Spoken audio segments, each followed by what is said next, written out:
during his first term, but of course she was also a big donor, contributing more than $20 million over the last several years towards his political causes.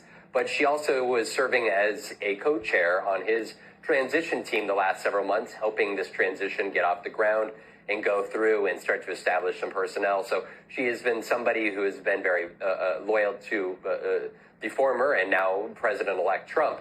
But also at the same time, she is somebody here who, we should note, her husband, Vince McMahon, is under investigation by the Department of Justice for allegations of potentially being aware of sex trafficking of minors by a former WWE employee. And so there is a level of scrutiny on the McMahon family at this time that Donald Trump is also nominating her to take over the Department of Education, which we should also note on the campaign trail, Gotti, Donald Trump promised to get rid of come 2025 when he took the White House. So there's a lot of layers to this nomination. I'm so glad you brought that up, because it seems almost like a contradiction. You're saying you're going to dismantle the Department of Education, and yet you make a cabinet pick for the Department of Education. Is that because in order to dismantle the department, you have to have the secretary on board? Or can you explain that to us? Because it seems contradictory.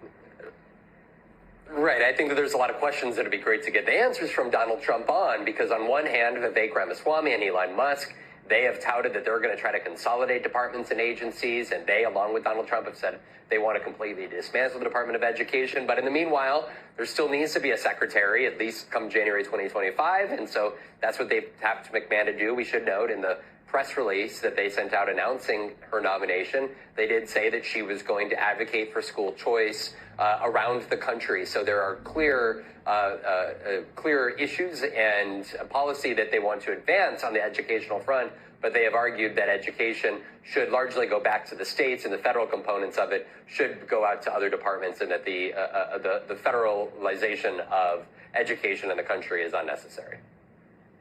Now, Whitaker, ambassador to NATO seems like a very big position.